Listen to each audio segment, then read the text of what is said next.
In short, the legislation will not undermine one country, two systems and Hong Kong's high degree of autonomy. Hong Kong is a free and diversified society. We respect differences in opinion and strive on reaching consensus. But the one country principle is non-negotiable and could not be compromised, as without one country, two systems will stand on shaky ground and Hong Kong's stability and prosperity will be at risk. For those foreign governments or politicians raising objections to the legislation, one could only lament the double standards they are adopting. All those countries which have pointed their fingers at China have their own national security legislation in place. We could think of no valid reason why China alone should be inhibited from enacting national security legislation to protect every corner of its territory and all of its nationals.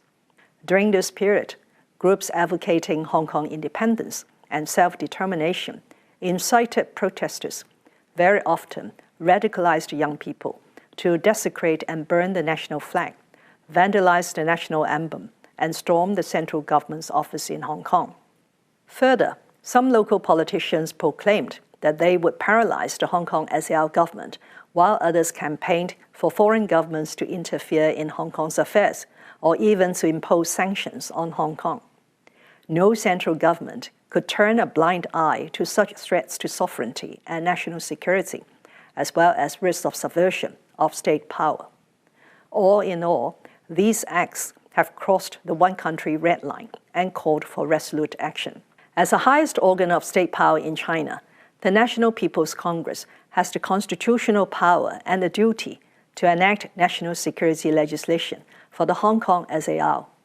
The national law to be enacted has taken into account Hong Kong's actual situation and will be applied in Hong Kong by way of promulgation in accordance with the Basic Law. Despite the escalating tensions in society in recent years, I remain hopeful that with full conviction in one country, two systems, and upon implementation of the national security legislation, Hong Kong will ride out the political storm since last June and emerge stronger with stability restored.